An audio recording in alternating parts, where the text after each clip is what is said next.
Bienvenue à Bibliothèque Médicis. La campagne de France est engagée. Elle est déjà rude, elle sera sans merci. Il s'agit en effet de présider la France pour 5 ans et peut-être même pour 10 ans. Rien n'est joué jusqu'au dernier moment. L'expérience l'a démontré. Aujourd'hui, les acteurs ou les concurrents sont nombreux et déterminés. Il y en a 3 ou 4 qui se détachent. François Bayrou, Jean-Marie Le Pen, pour la première fois une femme, Ségolène Royal, et Nicolas Sarkozy. Quoi qu'on fasse, les médias se focalisent sur les 2 investis des 2 plus grands partis, l'UMP, le Parti socialiste. Et nous vivons une drôle de phase de la démocratie d'opinion, qu'elle soit appréciée ou honnie.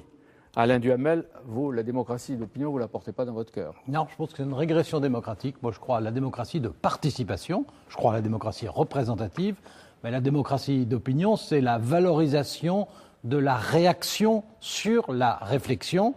C'est la subjectivité, c'est l'irrationalité, c'est l'abandon du rôle du leader par le leader, et c'est l'illusion, puis après l'illusion évidemment, la réaction. Vous dites la démocratie d'opinion n'est pas la démocratie de participation. Non, mais quand l'opinion se manifeste et qu'elle se fait entendre de tous les côtés, ça ne veut pas dire qu'elle ne participe pas. Ce n'est pas la démocratie d'opinion, ça. Que l'opinion se manifeste, ça va de soi. Mais entre lui permettre de se manifester, et veiller à ce qu'elle puisse se manifester de façon démocratique d'une part, et en faire la reine perpétuelle de toutes les batailles, il y a une grande différence. Eh bien, les choses sont claires. Et l'édition Pocket, en livre de poche, publie Les Prétendants 2007 que vous avez publié l'année dernière chez Plomb. Cette fois avec un avant-propos remarqué concernant Ségolène Royal que vous n'aviez pas voulu traiter dans la version originale. Absolument. On va Absolument. y venir, rassurez-vous. François Marc, merci d'être là. Vous êtes sénateur du Parti socialiste. Vous êtes un des très proches de la candidate socialiste qui vous a même chargé auprès de Dominique Strauss-Kahn et Didier Migaud de réfléchir et de lui proposer des mesures sur la fiscalité, au moins pour qu'elle voie claire. Et il est certain que vous ne vous retrouverez pas au long de cette émission avec Alain Duhamel et peut-être même avec Catherine. Catherine publie. Vous ne savez pas. Catherine publie, à moins qu'il y ait une conversion, Un pouvoir nommé désir chez Grasset. Et Xavier Darcos, vous publiez Tacite chez Plomb, un livre sur l'historien latin du 1er siècle.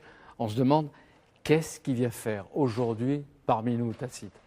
Mais Tacite parle d'une époque qui, par bien des traits, peut éclairer la nôtre. Il ne faut pas faire d'anachronisme non plus. Mais enfin, y compris sur la question de l'écoute excessive des opinions plutôt que la défense des idées, sur le rôle des leaders, sur le rôle de la mondialisation, le fait que l'identité se perd à un certain moment, au 1er siècle après Jésus-Christ, sur la course au pouvoir, sur la toute-puissance de celui qui tient le pouvoir suprême et sur l'indécision du citoyen vis-à-vis de ses pouvoirs. Il y a là des éclairages qui peuvent être utiles, même s'il ne faut pas systématiser. J'ajoute que Tacite, par ailleurs, est un styliste de première qualité, qui a un très grand sens de la formule, et que c'est tout à fait agréable de trouver chez un historien latin un sens de la formule, des clés qu'on puisse coller à l'actualité. Ça amuse. Tacite parmi nous. Parmi nous. Tacite, Duhamel, même combat? Non. Tacite, c'est une passion, mais c'est un cauchemar, parce que j'ai toujours trouvé qu'en latin, c'était le plus difficile de tous à bien traduire. Que les lecteurs se rassurent, je l'ai traduit en français autant que j'ai pu, et ils ne sont pas obligés de faire une version latine. Je l'ai lu en latin, et je peux vous dire, je me le rappelle encore. Alain Duhamel, aussi, Tacite méprisait les flatteurs, les exaltés, les sectaires. Et Xavier Darcos le cite, l'adulation est le pire poison de tout sentiment vrai. Et il se méfiait du sacré. Oui, c'est vrai. Y compris à propos des idoles. Oui. Ah, mais c'est dur de faire l'enchaînement avec Catherine. Mais C'est pas le sens de la formule. Non, c'est pas une idole. Non, il n'y a aucun rapport. Bon, alors, pour comprendre les chefs, et d'abord en politique, le mieux est en effet de commencer par l'enfance, et même la petite enfance. Et vous avez mené une enquête au bout de tous les proches de Nicolas Sarkozy qui sont concernés par son histoire. Et Alain Duhamel a raison cette fois de dire que vous êtes la meilleure pédopsychiatre des hommes politiques. Vous redécouvrez ces hommes à travers leur enfance. Vous l'avez fait avec Jacques Chirac, Valéry Giscard d'Estaing et avec François Mitterrand. Vous avez publié un livre, je disais tout à l'heure, qui était iconoclaste et en tout cas qui est désormais un classique. Vous dites Sarkozy n'a pas aimé son enfance. Il vous l'a confié. De quoi a-t-il souffert ? Bien, il a souffert d'être un enfant de divorcé à une période où, dans les beaux quartiers, parce qu'il habitait les beaux quartiers, il y avait peu d'enfants de divorcés, donc souffert du regard que l'on posait sur lui à la sortie de l'école, souffert du regard que l'on posait sur sa mère, et surtout souffert de l'absence d'un père qui n'était pas là, qui les voyait une fois par semaine et encore, qui oubliait de payer la pension alimentaire. Un père séducteur, souvent Un père absent, séducteur, et qui était très sévère à l'égard de Nicolas Sarkozy à table. Voilà, parce que lorsqu'il voyait ses enfants, il n'avait pas grand-chose à leur demander, sauf ce qu'il faisait en classe. Or, Nicolas Sarkozy était le plus turbulent. C'était un cadet qui s'ennuyait en classe et qui n'était pas un bon élève comme son aîné et son plus jeune frère. Donc, le père l'engueulait, si je puis m'exprimer ainsi, à chaque repas. Et lui en a conçu l'idée que son père ne l'aimait pas, qu'il était le moins aimé, qu'il n'était pas le préféré. Et ça a été une souffrance de ne pas être reconnu par ce père si brillant, toujours bien habillé, qui roulait en jaguareux, alors que les enfants, eux, ce qui n'avaient pas les mêmes moyens. Je ne sais pas si on peut dire amusant, c'est qu'il y a une sorte de réconciliation avec la famille. Et le père était quelque part dans la salle de la porte de Versailles il y a quelques jours. Facile, ça. Oui. Bon, enfin, oui. Non, mais on s'est réconciliés pour la... Voilà. Nicolas Sarkozy dit aujourd'hui que Nicolas a été façonné par les humiliations de l'enfant. Ce pas des mots trop forts, ça? Enfin, en tous les cas, ce sont ces mots. Et vous savez, la demi-sœur de Nicolas, puisque c'est une famille recomposée, décomposée, recomposée, dit finalement de mes frères, les premiers, là, les trois frères, aucun n'a vécu son enfance de la même manière. Ouais. Par exemple, tous les étés, leur mère, Dadu, les amenait chez des amis dans le Midi, dans une très belle villa, auprès de gens qui avaient de l'argent, et où les trois Sarkozy qui étaient accueillis à bras ouverts dans une famille où il y avait trois garçons de leur âge. Eh bien, les deux frères de Nicolas Sarkozy trouvaient ce moment très agréable et lui, il en souffrait parce que se trouver comme ça, en bout de table, dans une famille qui avait de l'argent, où le père et la mère vivaient ensemble, où il n'y avait pas de difficultés, d'être comme ça, un peu comme le petit chose, c'est pas les envies matérielles qui le faisaient souffrir, mais c'est plutôt ce sentiment d'être pas grand-chose auprès de gens qui étaient quelqu'un. Ça va se retrouver pendant longtemps dans la vie politique. Oui. Et il paraît qu'il a lui-même, intenté un procès à son père. C'est sa mère qui, à la mort du grand-père, qui défrayait la famille de beaucoup de choses. Bien, la mère, c'était un peu juste. Quand on a trois garçons qui sont étudiants et collégiens, elle a demandé au père qui réussissait si bien et qui menait grand train d'augmenter un peu la pension alimentaire qui était plus que chiche. Et lui, il n'a pas voulu. Et il a dit à ses fils, « Je ne vous dois rien. » Ouais. Mais c'est un point commun avec Ségolène Royal, ça. Et son père. C'est vrai que les événements qu'on a pu vivre quand on est enfant conditionnent ensuite, façonnent un petit peu la personnalité. Et c'est vrai que Ségolène Royal a eu aussi un certain nombre de difficultés relationnelles, notamment avec son père, effectivement, puisqu'elle a porté une affaire en justice concernant une pension alimentaire contre son père. Et elle a d'ailleurs obtenu gain de cause. Elle ne s'est jamais réconciliée, elle, jusqu'à la mort du père. Elle ne s'est jamais vraiment réconciliée avec son père. Ce qui est amusant, enfin en tout cas ce qui est impressionnant, c'est que dans la constitution de la personnalité de ceux qui deviennent ensuite des leaders politiques de premier plan, on s'aperçoit qu'il y a très souvent un problème avec un père soit absent, soit lointain, soit désagréable. J'emploie les trois mots exprès parce qu'il ne s'agit pas des mêmes cas, mais enfin il s'agit de personnes célèbres, et en même temps avec un lien privilégié avec une mère très attentive et en général très intelligente. C'était vrai de François Mitterrand, qui s'entendait bien avec son père, mais son père était beaucoup plus lointain dans ses relations avec lui que sa mère. C'était vrai de Jacques Chirac, qui avait un peu peur de son père et que sa mère couvait, et c'était vrai de Nicolas Sarkozy. C'est intéressant ce que vous dites. Ça veut dire que ça les conduira à l'Élysée, ou ça peut le conduire à l'Élysée comme Mitterrand et Chirac. Comme c'est vrai pour les deux. C'est vrai pour Ségolène Royal comme pour Nicolas Sarkozy. Et voyez encore comme nous le retrouvons les anciens, puisque finalement tous les empereurs romains ont construit leur carrière sur une frustration d'enfance, sur une relation très difficile avec le père. Et excellente avec leur mère. Et excellente avec leur mère, quitte à ce que ça finisse mal comme Agrippine et Néron. Mais finalement, il y a une constance, je dirais, de l'appétence au pouvoir. Quand ça finissait mal, c'est qu'il les laissait exécuter. Oui, parce qu'à cette époque-là, on pouvait les tuer pour de bon. Quoi. Alors, Dadu, la mère. Là, il adorait la mère. D'où ça vient, Dadu? Dadu, je crois, quand elle était petite, elle disait un cheval, Dada, et on l'appelle Dadu. Enfin, voilà, elle a élevé les enfants avec peu de moyens et beaucoup de principes. Elle a élevé ses enfants, c'est-à-dire qu'elle a repris, quand elle a quitté quitté son mari, c'est elle qui est partie avec ses 3 enfants sous le bras parce qu'elle trouvait qu'elle en avait marre de sa volatilité, de son irresponsabilité en quelque sorte. Elle est retournée vivre chez son père avec les 3 enfants, elle a repris ses études, elle est devenue avocate, elle a travaillé, elle a trimé dur et elle a élevé ses enfants en se disant, avec quelques principes, elle disait, il y a des principes simples qui sont intangibles, par exemple, travailler en classe, ce qui est quand même un minimum, mais elle ne leur demandait pas tous les soirs, qu'est-ce que tu as fait, est-ce que tu es premier, est-ce que tu es second. Non, c'est travailler bien, rester dans la bonne moyenne. La deuxième, faire du sport. L'idée du travail chez Sarkozy, ça commence La valeur à tout travail. petit. La valeur travail, c'est dans toute la famille, hein, même le père. Bon. Ouais. La deuxième chose, c'est faire du sport, et Nicolas Sarkozy est un athlète de haut niveau, hein, ça, on peut dire ça. Il a une constitution d'ailleurs un peu hors norme. En tout cas, il a du souffle. Il a du souffle. Bon, Allez, doucement, être un peu, propre. là. La mère, c'était là, s'il pouvait prendre 3 bains par jour, c'était son idéal. Et la 4e chose, c'était ne pas mentir. Ne pas mentir. Mais pour le reste, s'il se tenait mal à Mais table... ça oui. lui reste. C'est-à-dire, il dit tout ce qu'il pense, Il dit même ce qu'il quand c'est pense. maladroit, Voilà, il dit. voilà. Il ne Hein? ment pas. Moi, je pense que quelquefois, il se ment à lui-même, comme tout Ça, un c'est autre chacun, chose. comme Ouais. tout un chacun pour tenir Et debout la de mère temps en disait temps. de Nicolas, cet enfant, il est vif, dégourdi, téméraire. Elle avait confiance en lui et elle était, elle aussi, porte de Versailles, dans les premiers rangs. Regardez son fils. Alors, à 20 ans, là, le choix est fait. C'est comme un coup de foudre. C'est la politique. Oui, c'est-à-dire que jeune, il a passé ses week-ends à regarder la télé, seul, puisque son frère était trop grand, son petit frère était trop petit, donc à regarder et à se rêver en haut de l'affiche. C'est-à-dire que jamais il ne s'est dit qu'il aurait une existence hors des sunlights. Mais Il voulait la lumière. Mais il a pensé sur une scène Non, pour il chanter. pensait être chanteur, mais il chantait faux. Il pensait être Il chante footballeur, beaucoup, mais il courait. Enfin, il pensait qu'il ne ferait pas une grande carrière. Et puis, il est allé, je crois, il a voulu militer parce que son grand-père était gaulliste, qu'il voulait faire quelque chose, s'occuper. C'est vrai qu'il est allé à 19 ans s'inscrire à la permanence du RPR à une époque, 6 ans après mai 68, où les jeunes ne se bousculaient pas.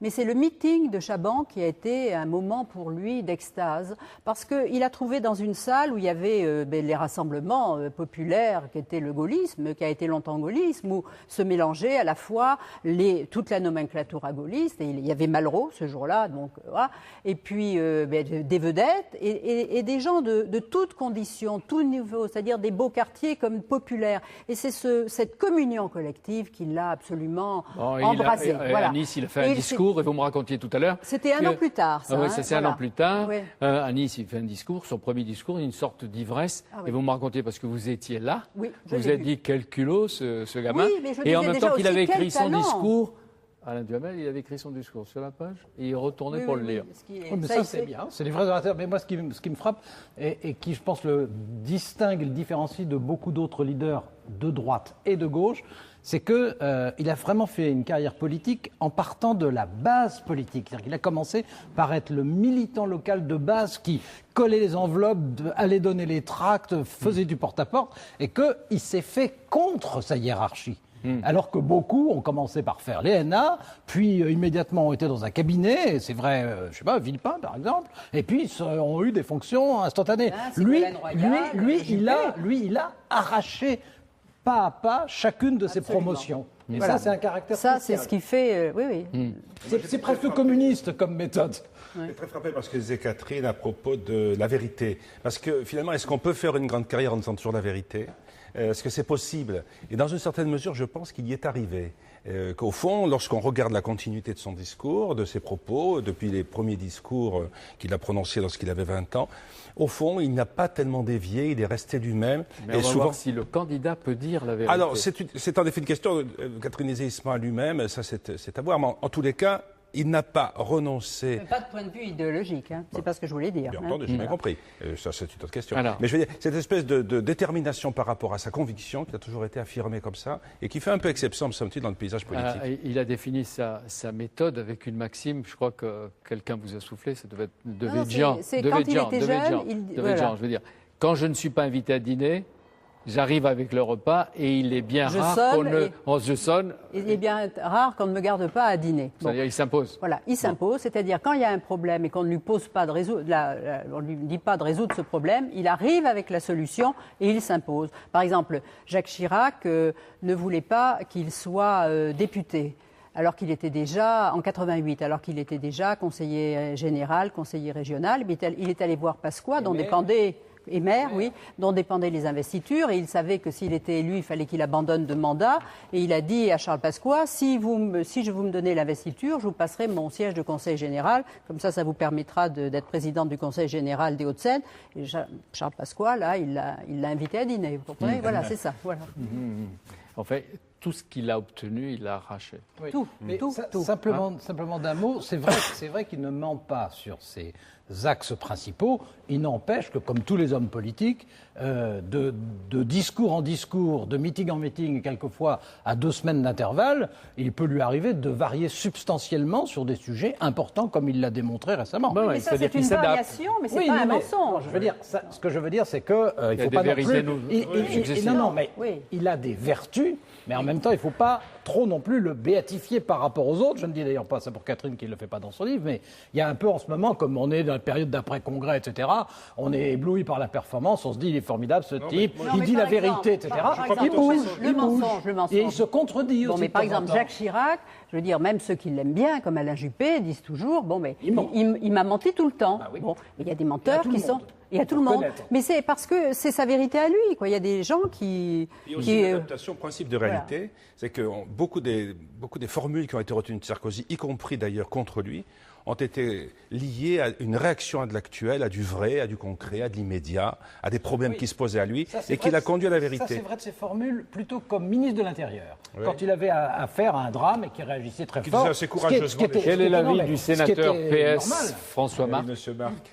Eh bien, je pense que Sarkozy, effectivement, s'est investi personnellement et dans le militantisme, dans l'action. Je pense qu'il a eu une plus grande facilité quand vous disiez que Ségolène Royal est arrivée par le sommet et n'a pas milité. Je pense que... Je ne dis pas qu'elle n'a pas milité, mais elle est arrivée par le sommet. Une maternité avec 4 enfants, je pense pour une femme, ça occupe très sérieusement le quotidien.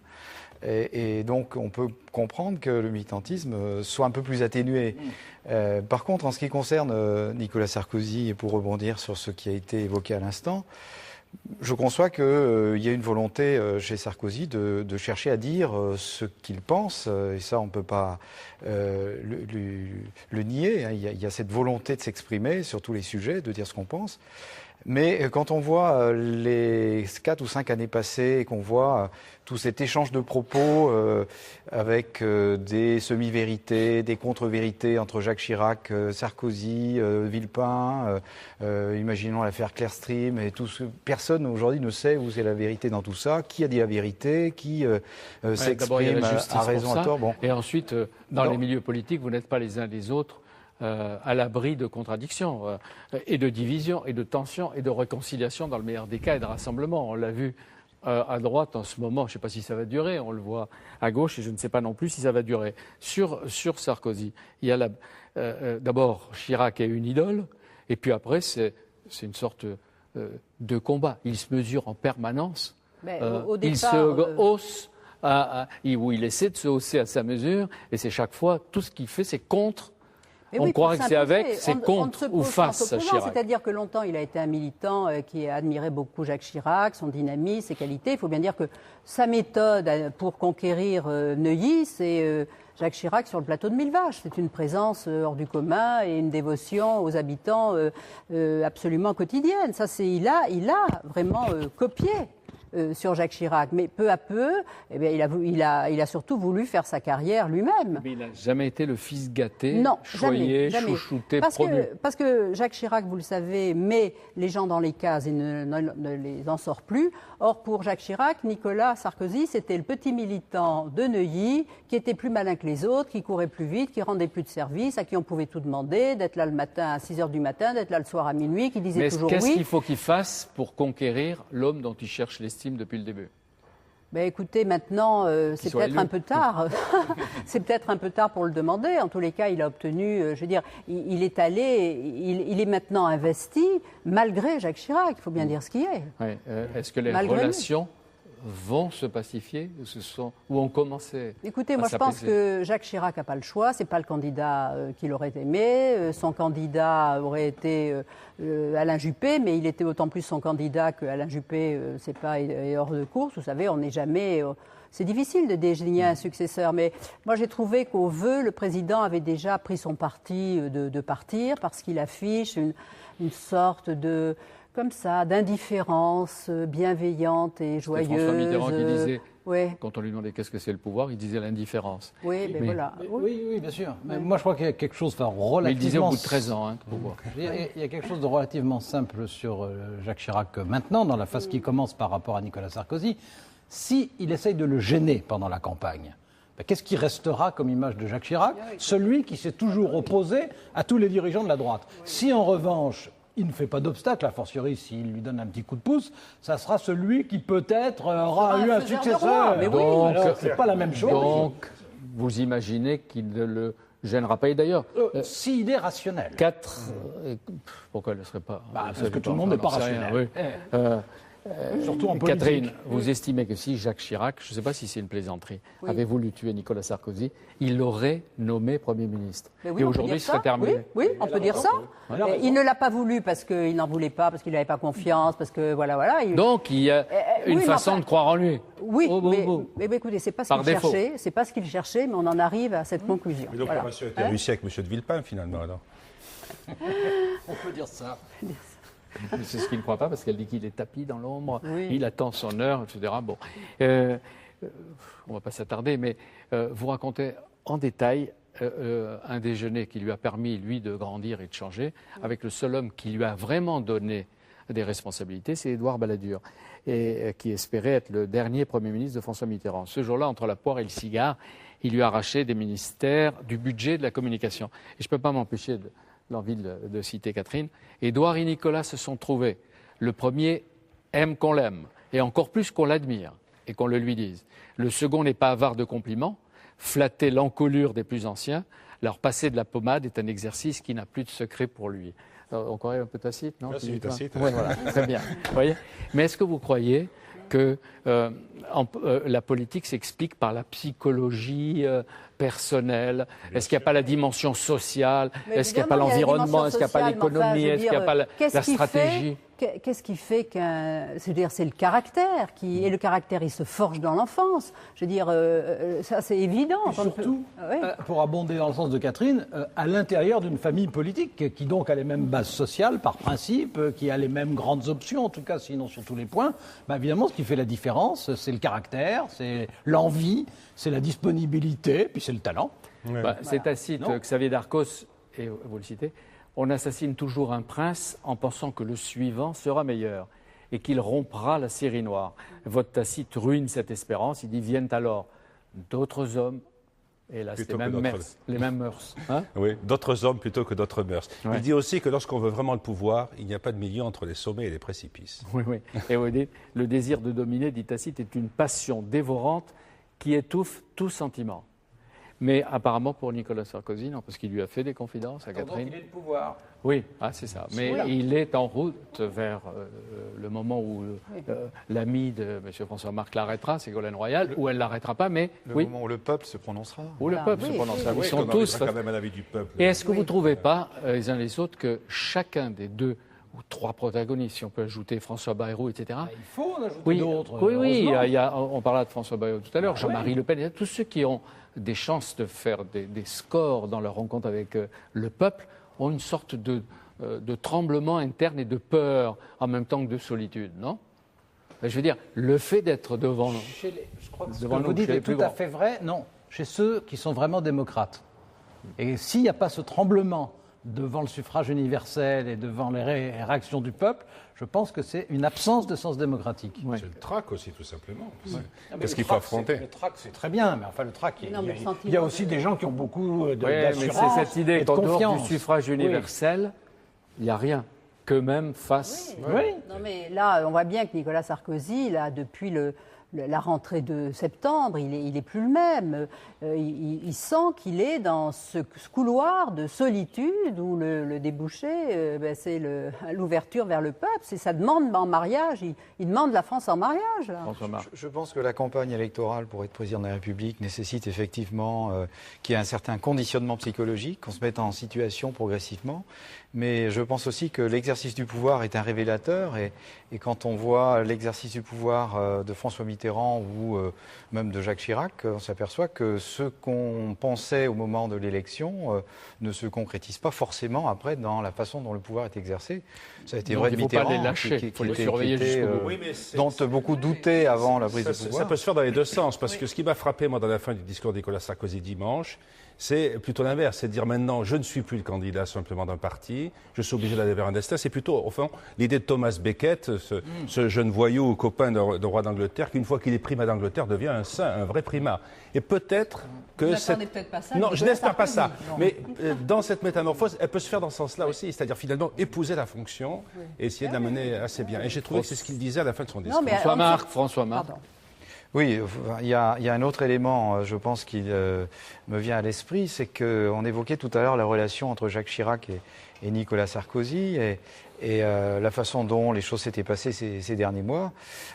Moi, je crois qu'il y a à droite dans ce pays, depuis une trentaine d'années, une forme de tradition de trahison. Ça a été rappelé par Valéry Giscard d'Estaing dans un ouvrage récemment sur la trahison de 1981. Ça n'a pas desservi votre il y a eu la trahison de Chaban-Delmas quelques années auparavant. Et je pense que cette longue tradition qu'on a pu encore voir ces derniers temps nous révèle peut-être des surprises quand on s'interrogeait sur l'attitude du président Chirac pour les mois qui viennent. Ça ne concerne que la droite, Monsieur Marc. Je demande à voir si tous ces scories du passé sont vraiment oubliés ou s'il y a encore des résurgences possibles dans les mois qui viennent. Quand vous lisez assez souvent que l'on compare Ségolène Royal et sa démarche à celle de François Mitterrand, qu'est-ce que vous en pensez ? Oui, je crois qu'il y a quelques éléments légitimes dans cette comparaison. Je pense qu'il y a une bonne compréhension du peuple. François Mitterrand avait, je crois, assez tôt compris comment le peuple devait être pris en considération dans l'exposé des idées et dans l'attention portée également au projet. Et d'autre part, en ce qui concerne la façon aujourd'hui de présenter des idées et de susciter l'adhésion du peuple à ces propositions, il y a un certain nombre de traits communs. Il ne savait pas où il conduisait les Français. Il les écoutait, mais est-ce qu'il n'avait pas sa démarche et ses idées personnelles et sa conduite ferme pour les faire avancer ? Il y avait un dessein qui était certainement bien présent dans l'esprit de François Mitterrand. Et il me semble que de la même façon, Ségolène Royal aujourd'hui est nourrie de tous ces ressorts qui, dans ce dessin qu'elle a en elle-même, la conduisent progressivement vers le pouvoir. J'interroge encore un peu François Marc. Est-ce que vous comprenez tout à l'heure. Est-ce que vous comprenez qu'on s'intéresse au parcours personnel de ceux qui ont envie de gouverner ? Oui, bien entendu, c'est une nécessité que d'avoir l'ensemble des informations sur le parcours, sur la jeunesse, sur l'éducation, sur la formation, sur l'expérience qu'ont pu avoir ces candidats. Et moi, je pense que c'est tout à fait naturel. Et les indications que vous donne Catherine Ney, est-ce qu'elles vont vous être utiles pour connaître et peut-être pour combattre celui qui est votre adversaire politique ? Je pense, pour ma part, qu'il y a une forme d'attachement de tous les politiques, qu'ils soient de droite ou de gauche, à l'engagement, à l'énergie qui est dépensée et à la volonté de servir l'État, de servir le peuple. Et je pense que de ce point de vue-là, quand on regarde le passé et toute cette énergie qu'ont dépensée nos candidats de droite et de gauche, on est séduit quelque part par cette forme d'investissement personnel et cette volonté de se mettre au service du pays. Et on voit que les épreuves, les difficultés nourrissent et forgent leur caractère. Ça nourrit aussi le débat d'idées parce que chacun, par l'expérience qu'il a pu vivre dans sa propre démarche et dans son propre parti, dispose d'éclairages supplémentaires et il me semble que c'est utile pour l'ensemble du débat démocratique. Moi, je pense que dans ce que vous disiez, il y a quelque chose qui est commun à François Mitterrand et à Ségolène Royal, c'est leur capacité identique à s'émanciper du projet voté par leur parti. C'est-à-dire que l'un comme l'autre ont eu affaire à un projet très long, très complet, qui a fait l'objet de beaucoup de discussions, d'un vote des militants, d'1 an de travail. C'était le projet socialiste qui avait été rédigé par Jean-Pierre Chevènement, dans un cas, 79-80. Là, c'est le dernier projet qui a été voté l'année dernière par les socialistes. Et que dans les deux cas, arrivé au moment de la campagne présidentielle, ils s'envolent. Et ils s'envolent, et l'un comme l'autre, ça a été les 110 propositions de François Mitterrand, qui était une façon aussi de dire, bon, c'est très bien le projet, mais enfin, d'accord, c'est moi qui suis en piste. Et là, je pense qu'on arrive exactement à la même chose. C'est-à-dire que sur l'Europe, sur la fiscalité, sur la politique étrangère, etc., il y a le projet qui a été voté, et puis il y a la candidate, et que maintenant, c'est la candidate qui décide. Non, je ne peux pas être en accord avec ça, parce que un projet définit... Je comprends pourquoi. Non, mais je vais vous expliquer avec un exemple simple. Un projet définit des orientations et un certain nombre de principes d'action politique. Mais quand il s'agit d'approcher le pouvoir et d'imaginer les changements concrets qu'on va apporter, il faut qu'on affine ce projet et qu'on définisse des actions. Exemple, dans le projet des socialistes, il est dit, les lois Fillon sur les retraites de 2003, eh bien, elles vont être abrogées. Absolument. Mais ça s'arrête là. Il y a un point après. Oui, il y a un point. Absolument. Et donc, il faut que la candidate qui doit présenter un projet aux Français aille plus loin et définisse de façon concrète. Justement, elle ira plus loin quand ? Eh bien, dans les semaines qui viennent, il y a une phase d'écoute, de réflexion qui a été annoncée depuis longtemps. Il n'y aura pas de changement dans le calendrier de la campagne. Et à partir du 11 février prochain, il y aura une phase de proposition qui va s'amorcer. D'ailleurs. Voilà. Mais pour prendre un autre exemple, pour la même candidate, et que vous connaissez particulièrement bien puisqu'elle vous a chargé d'une mission là-dessus, dans le projet du Parti socialiste qui a été voté, il était dit que s'agissant des hauts revenus, toutes les baisses d'impôts qui leur avaient été consenties depuis 2002 seraient remises en cause, et elle, visiblement, ne le veut pas. Elle veut quelque chose... Je veux dire, beaucoup de gens s'en féliciteront, hein, et peut-être que sur le fond, c'est elle qui a raison, c'est un autre problème. Mais ce qu'elle dit maintenant, c'est non, il ne faut pas aller jusque-là. Oui. Attendez, maintenant on va voir ce que dit François Marc, qui prépare avec Didier Migaud. Moi je ne parle que des propos publics tenus, y compris cette semaine. Sur ce point précis, les arbitrages et les propositions concrètes de Ségolène Royal, on les connaîtra dans environ 4 semaines. Mais d'ores et déjà, on sait que le souhait et la volonté de Ségolène Royal, c'est qu'il n'y ait pas d'augmentation des prélèvements obligatoires. Ça, c'est vous allez tout à fait dans mon sens. Une réalité, je pense, assez partagée. Mais alors, comment ça fonctionne et François néanmoins, néanmoins, je termine mon propos. Néanmoins, dès lors qu'il n'y a pas d'augmentation des prélèvements obligatoires, cela n'empêche pas qu'il y ait une redistribution au sein de ces prélèvements et que le capital, par exemple, puisse être davantage taxé que le travail. Bien sûr, mais enfin là, comme vous savez, vous connaissez bien la question, donc vous savez que ce qui était en cause, ce n'était pas l'impôt sur les sociétés, c'était l'impôt sur le revenu pour les hauts revenus. Mais ce qui est frappant dans tout ça, c'est que il y avait un texte qui a été voté, il y a une candidate qui a été désignée, comme toujours les candidats, ce n'est pas propre au Parti socialiste, une fois qu'elle est candidate, c'est elle qui décide. Elle a au fond acté cette semaine que c'était elle qui décide, et le premier secrétaire a reconnu, oui, c'est elle qui décide, et visiblement, comme vous dites, à partir du moment où on ne peut pas augmenter les prélèvements, à partir du moment où on dit qu'il n'est pas possible que la dette publique augmente, à partir du moment où on dit que les déficits sont excessifs, à partir du moment où on dit en même temps qu'il faut augmenter un certain nombre de prestations sociales importantes et justes, et en même temps les investissements pour la recherche, etc., il est bien clair qu'il faut prendre l'argent quelque part. Mais on peut aussi moderniser la fiscalité, même si on n'augmente pas la masse, on peut moderniser la fiscalité.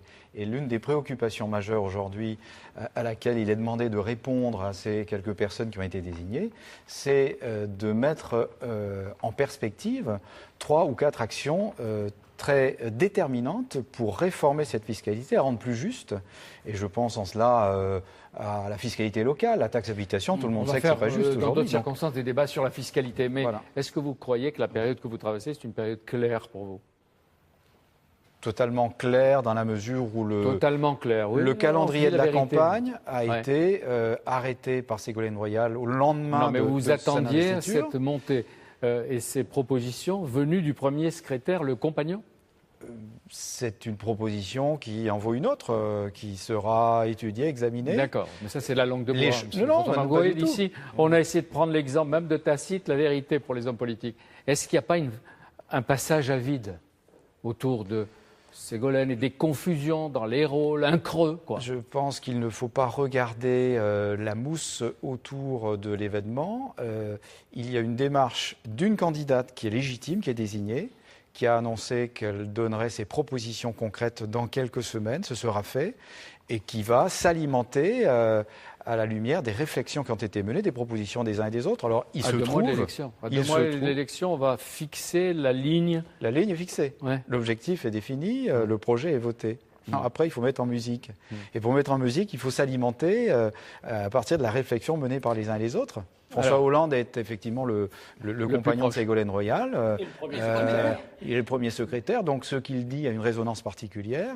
Mais il me semble qu'en ce qui concerne le projet de la candidate, les choses vont être très claires et arbitrées sur une base... D'accord, on arrête là parce qu'on ne sortira pas. Vous serez d'accord vous serez d'accord d'une phrase pour reconnaître que jusqu'au début de l'année, la musique était écrite par le premier secrétaire et que la candidate était le contrepoint, et que maintenant la musique est écrite par la candidate et que le premier secrétaire est le contrepoint.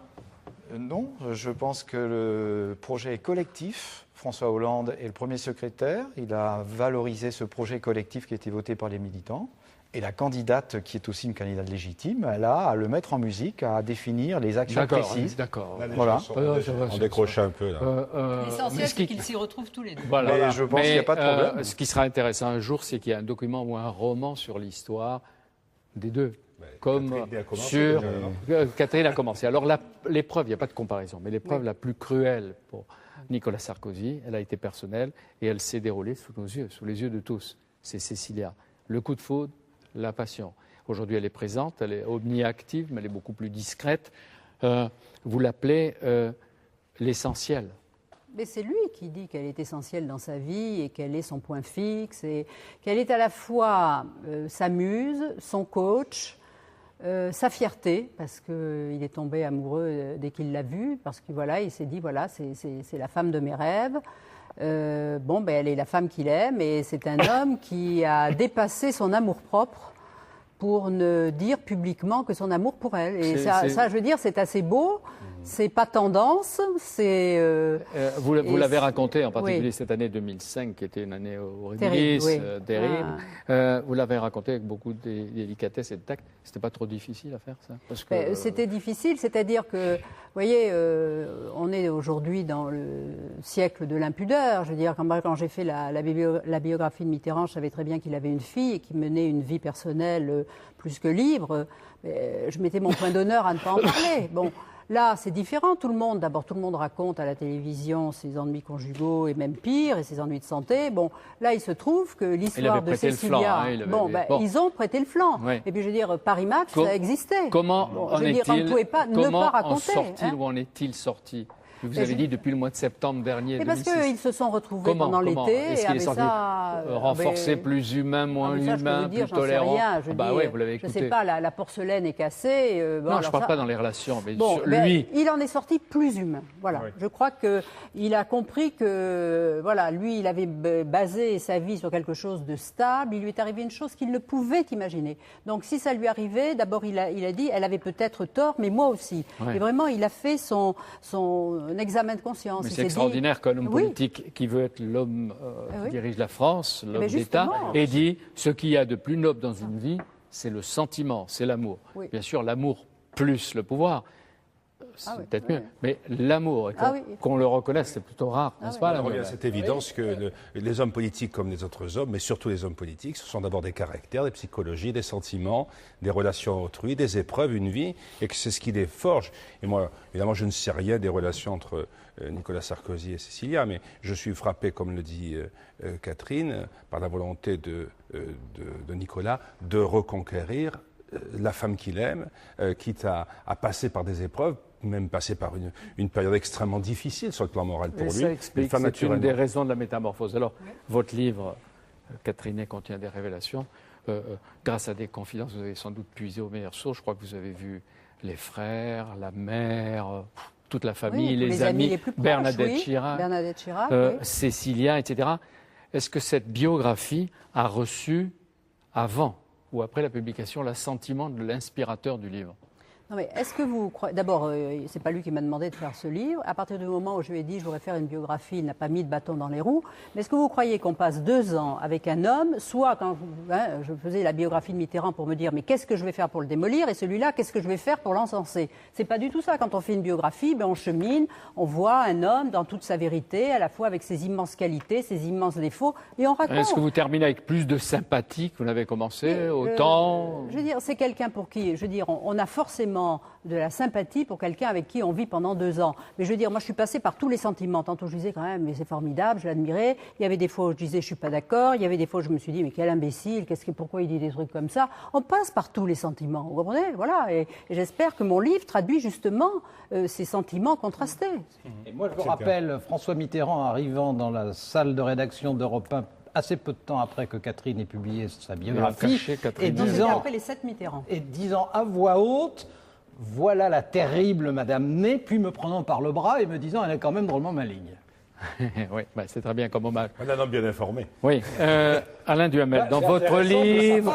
Parce qu'il a quand même été l'objet de la part de Catherine d'un certain nombre... Alain Duhamel, vous parlez pas mal, là, comme d'habitude, avec beaucoup d'éloquence et de feu et de flamme. Bien sûr, et vous avez raison, parce que c'est aussi pour qu'on ne parle pas de la réédition en livre de poche des prétendants de 2007. Franchement, personne ne peut croire ça. Non, je le dis en riant pour vous accrocher. Dans votre livre, là, vous dressiez le portrait d'un certain nombre de personnages qui ont été éliminés. Dominique Strauss-Kahn, Laurent Fabius, François Hollande, Lionel Jospin. Vous disiez c'est une vision subjective. Non, je ne disais pas seulement ça. Je disais 2 choses. Alors, je disais 2 choses. Je disais, 1, les portraits que je dresse, il y a des gens dont je fais le portrait qui vont disparaître, et il y a des gens dont je n'ai pas fait le portrait qui vont apparaître. Mais 2, pourquoi est-ce que j'ai sélectionné les gens? Je les ai sélectionnés soit parce que je sais que s'ils veulent être candidats, ils en ont les moyens, parce qu'ils ont un parti derrière eux, Marie-Georges Buffet, Philippe de Villiers, Jean-Marie Le Pen, Besancenot, etc.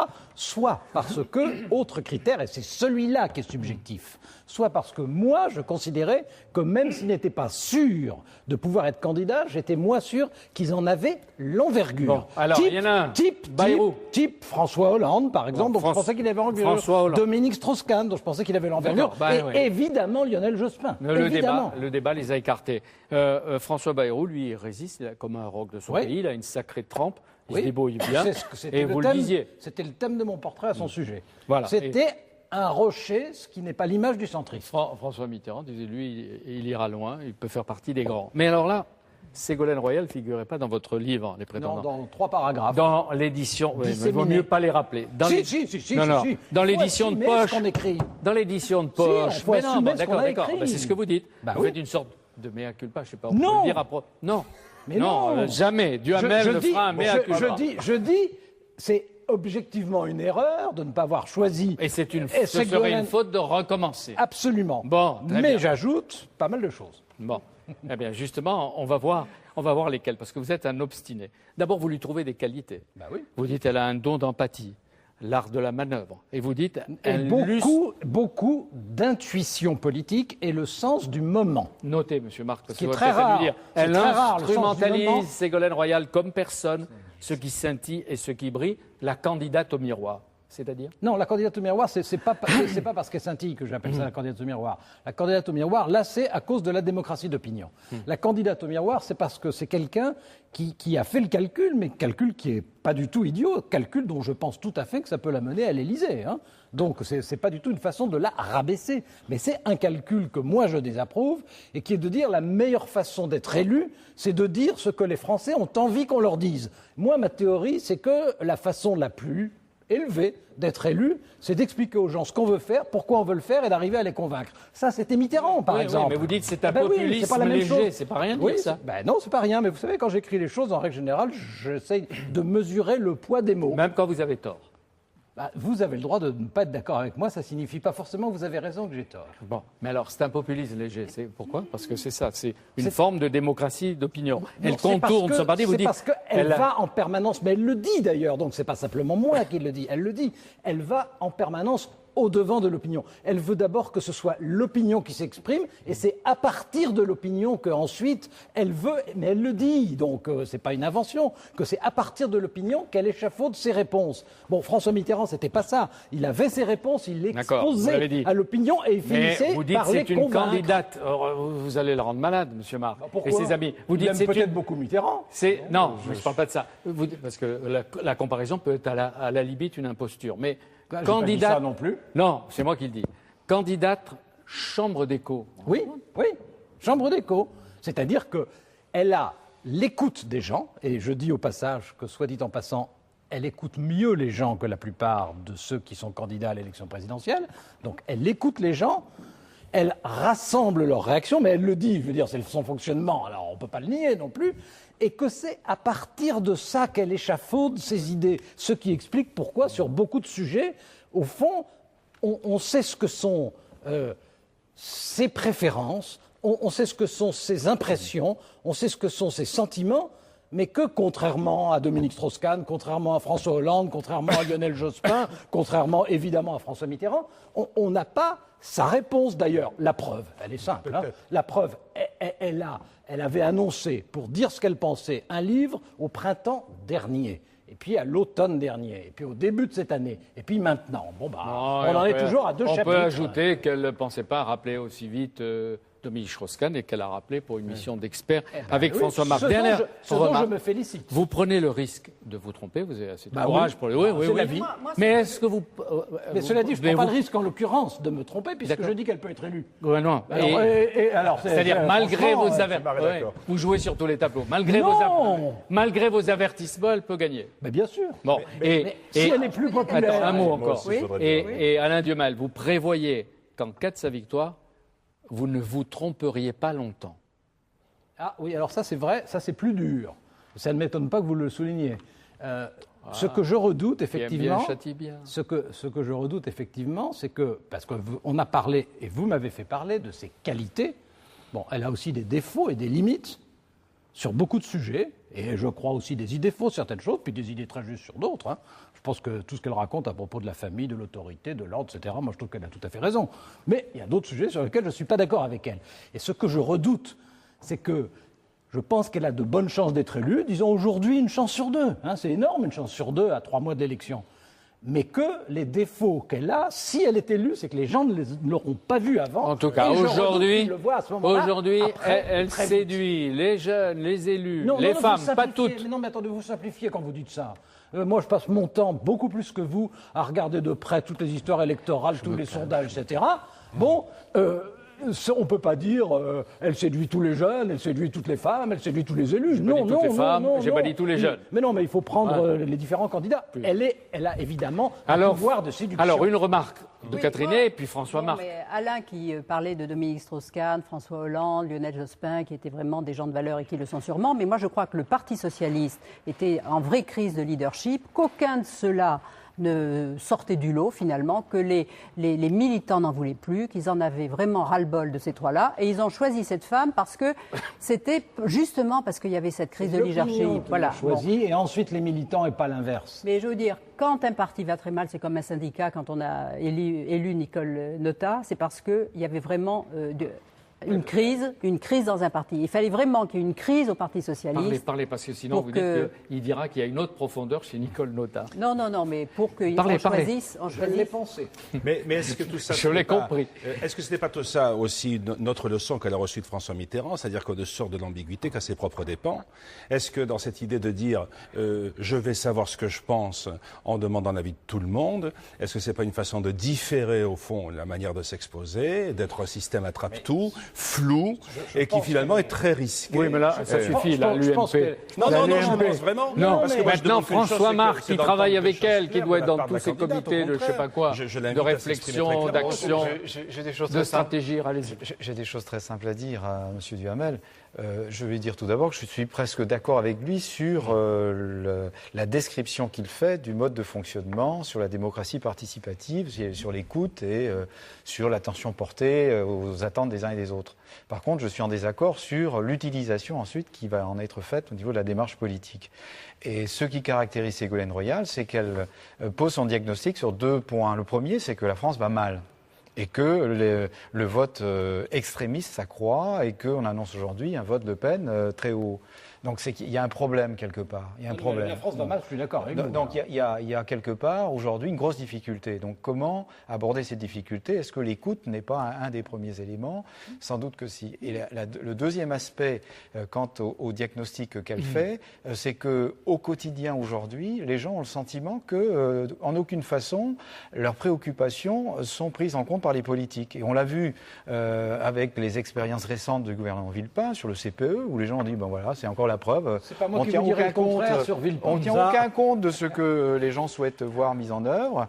Et ça a été vrai aussi, sans doute, dans le gouvernement précédent, où on nous a dit, effectivement, au moment de la campagne de 2002, ben écoutez, dans les choses qui ont été faites, très clairement, on ne nous a pas écoutés, il n'y a pas eu d'échange. Donc, sa démarche, très simple, essayer de bâtir un certain nombre d'orientations politiques à travers cette écoute attentive.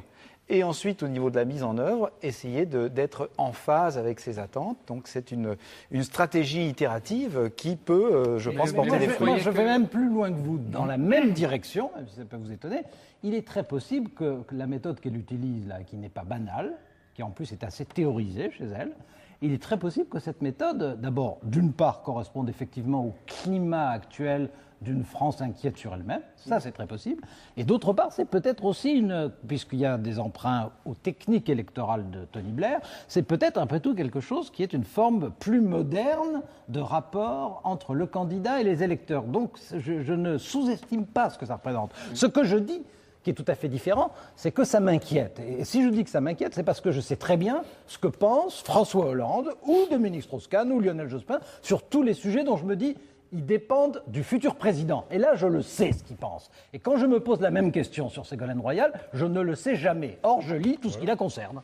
Mais je peux préciser un point en réponse, c'est que quand on fait ce diagnostic, on ne prend pas en considération la personnalité de Ségolène Royal. Or, moi, je pense que au-delà de cette phase d'écoute et de proposition, il y a la personnalité à prendre en considération, qui est une personnalité forte.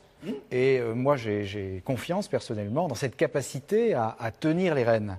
Et si on a bien écouté le peuple, qu'on a fait des propositions en phase avec ses attentes, et qu'on a la capacité à tenir les rênes et à avoir de la fermeté, je pense que dans la durée, on peut exercer le pouvoir avec efficacité. Et qu'on a les moyens de répondre aux attentes qu'on a non seulement entendues, mais presque suscitées et en tout cas accompagnées. Oui, est-ce que c'est un bon sujet. Nicolas Sarkozy, ou peut-être Ségolène Royal, dit des phrases qui ressemblent à celles de Sarkozy en confidence à Catherine. Je n'ai pas envie d'être président.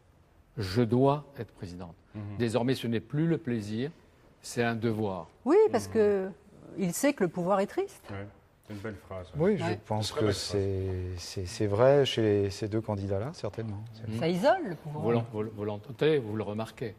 C'est clair, oui. Mais comme ils ne sont pas maso, pourquoi ils insistent tant alors? Pas forcément, ça s'appelle la vocation. Mais oui.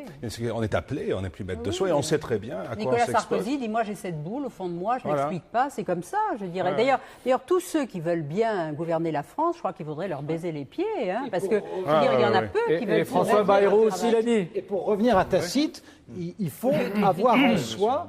Pour revenir à Tacite, il faut avoir en soi l'envie d'être César, tout en sachant que rien n'est plus tragique que d'être César. Ah oui, surtout qu'il y a des Brutus autour de soi avant d'y arriver, et même parmi les plus proches. Est-ce que vous seriez, Monsieur Tacite, désabusé, ou désenchanté par notre époque? Non, moi je cite Tacite, je ne prends pas tout à mon compte évidemment, hein, mais je trouve que le regard qu'il porte est un regard un peu à distance, mais qui certainement est porté par beaucoup d'intellectuels, beaucoup de gens qui réfléchissent au monde politique d'ailleurs, mais d'une manière générale à la société moderne. Mais pourquoi aller chercher Tacite pour parler du pouvoir et des contemporains? Tout simplement Pourquoi on va dire Darcos dit qui a été ministre, qui a été sénateur, qui est maire de Périgueux? Pourquoi? Parce qu'il dirait quelque chose de beaucoup plus convenu et sans aucun doute beaucoup plus optimiste. Oui, il met le visage de Tacite, Oui. et derrière du tir, il y a Darcos. Jean-Pierre, ça vaut bien la Bible ou le Coran comme référence. Ah oui? Oui. Ah oui. Oui. Merci Absolument. d'être de bon avis sur Je la n'ose dimension. pas dire qu'on lit plus facilement. Enfin, quelques-uns d'entre eux lisent plus facilement Tacite, Suétone, Cicéron ou Sénèque. Pourquoi vous l'avez choisi, lui? Parce que c'est un homme supérieurement intelligent, que son analyse de la société est belle, pertinente, parce qu'il a fasciné tous les auteurs qui ont travaillé sur la question du pouvoir depuis toujours, depuis Montaigne, depuis Chateaubriand, en passant par Machiavel, par Hugo. Tout le monde a pensé... Napoléon, bien entendu. Ah oui, qui avait lu Tacite. Lamartine, Desmoulins, Robespierre. Tous ceux qui, à un moment ou à un autre, ont pensé la question du pouvoir et de la relation pathétique de l'homme au pouvoir, dont parlait tout à l'heure Catherine à propos du désir et du devoir, tout cela, à un moment, ont référé à Tacite comme une sorte de bible de cette analyse On va peut-être privée. citer une ou deux phrases. La tyrannie et le totalitarisme sont pour vous passés de mode, mais vous dites qu'ils ont été remplacés par la consommation forcenée, la mondialisation, l'interconnexion, la crétinisation des gens. J'ose pas dire par la démocratie d'opinion, mais c'est autre chose. Mais à défaut de tyran, dites-vous, nous avons, à laquelle vous participez, ou nous participons, mais d'une manière différente. Vous dites, à défaut de tyran, nous avons des hommes de pouvoir. Je ne sais pas si c'est une autocritique. Et Tacite ne présente pas la décadence de Rome, mais sa renaissance, avec une manière de raconter l'histoire comme une épopée. C'est pas moi qui le dis, c'est quelqu'un que vous citez, Pierre Grimal, qui a publié, je crois que c'était en 90 ou 11, 90. Chez Fayard, cette belle biographie. Vous dites vous-même, solide, argumenté, précis, fondé sur une culture latine sans limite, c'est vrai, un modèle d'argumentation et de pénétration. Je rends hommage à un de mes maîtres que fut Grimal.